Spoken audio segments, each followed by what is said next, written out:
Welcome to Module 1, Lesson 8. Today we're talking about equivalent ratios defined through the value of a ratio. What I'd like you to be able to do by the end of this lesson is understand the value of A to B is A over B. Understand that if two ratios are equivalent, the ratios have the same value. Use the value of a ratio to solve ratio problems in a real-world context. And use the value of a ratio in determining whether two ratios are equivalent. Alright, so first thing we're going to do, we're going to look at these ratios and we're going to circle any two that are equivalent. So I want you to take a minute, pause, circle any ratios that you see that are equivalent, and when you come back, we'll go over your answer. Alright, so in looking at this, you should have found that the ratio 1 to 2 and 5 to 10 are equivalent. And the ratios, I'm going to change my pen color here, 6 to 16 and 12 to 32 are equivalent. Okay, so what we're going to look at now is when we break down these ratios and we look at the value of the ratio, what we find. So if you look at 1 to 2, you know that the value of the ratio 1 to 2 is 1/2. The value of the ratio 5 to 10 is 5/10. I know that I can simplify 5/10 to become 1/2. So if I look at this, these two ratios, I know that they're equivalent, and I find that they have the same value. Let's look here, see if we can continue. 6 to 16 is 6/16 as a value. I can simplify them both by 2, and I get 3/8. 12 to 32 is 12/32. Okay, and I can simplify by dividing both of these by 4, and I get, again, 3/8. So once again, the values of my ratios are the same. So what I want to know, we're going to look at exercise 2, and this is just a thinking question. We will discuss this more in class, is this theorem true or false? If two ratios are equivalent, then they have the same ratio. I want you to think about this, and when you come to class, we're going to talk about why or why not you believe this is true. If you think it's false, I want you to bring me examples. If you think it's true, I still want you to test examples just to see if you can find one that doesn't work. All right, so we're going to discuss this part in class, but we're still going to move on to exercise 3. In exercise 3, we're looking at Tavon, who is training for a duathlon.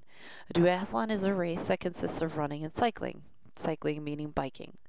The cycling leg is longer than the running leg. So while Tavon trains, he rides his bike more than he runs. During training, Tavon runs 4 miles for every 14 miles that he rides his bike. So we're going to identify the ratio associated with this problem. So when we talk about an associated ratio, we're talking about the ratios that go with the problem. So associated means like when you talk about, oh, I associate with that person, you know that person. They might not be your best friend, but you know them. And so when we talk about a ratio that's associated with the problem, the ratio knows the problem. It goes with the problem. So in this case, we can say that the ratio, okay, so if I look here at my information, I know that he runs 4 miles for every 14 miles that he rides his bike. So I can say, and I'm going to type this because I need to actually write down what it means, what they're talking about. And I'll change my font to blue so you know it's my answer. I can say that the ratio 4 to 14 is an associated ratio. So the number of miles he ran to the number of miles he biked was 4 to 14. Okay, and then I can break it down even further because I want to know what the value of that was. See, so then I would say the value of the ratio is 2/7. Okay, so notice I didn't even go to saying that it's 4/14. I just automatically simplified it and broke that value down to 2/7 at its simplest. There is a second ratio that I can find, a second associated ratio that I can find, because remember, it doesn't have to necessarily be the exact order. Okay, so just because up here it says 4/14 doesn't mean that I can't use it in a different order. So I can say, compare the number of miles he biked to the number of miles he ran was 14/4. The value of the ratio is 7/2. Okay, so that part's pretty simple, finding the associated ratio. Again, the associated ratio is the ratio that goes with the problem. Okay, so we're now going to use that associated ratio to solve the following problem.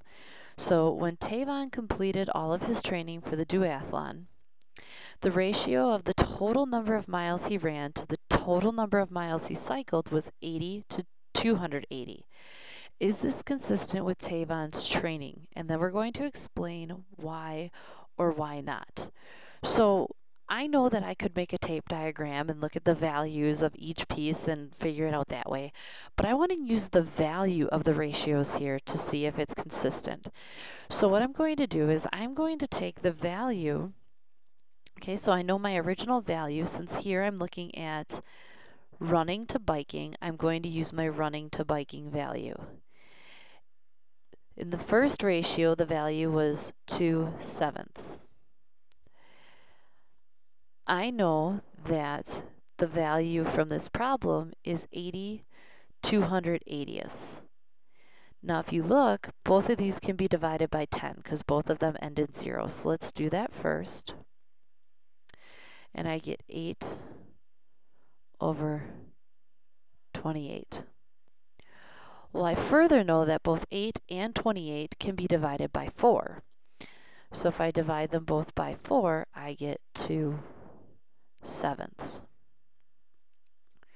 Since both of these ratios have the same value, I know that 8/280 is equivalent to 2/7 or 4/14. So since they have that same value, I can determine that the ratios are equivalent. And since the ratios are equivalent, that tells me that his total number of miles ran and miles biked is consistent with what he did each day because of the fact that these values, that their values are the same. Now there's one more problem in exercise 3. It's letter C, and it says in one training session Tavon ran 4 miles and cycled 7 miles. Did this training session represent an equivalent ratio of the distance he ran to the distance he cycled? And I want you to explain to me why or why not. I don't want you to use tape diagrams. I don't want you just to use multiplication. I want you to try and relate this back to value. That's the only problem that you have to complete today. Again, I want you to think about exercise 2, and I want you to complete exercise 3, letter C, for class tomorrow. And again, we'll go over it more in class. So if you have any questions, please be sure to write them down and ask in class.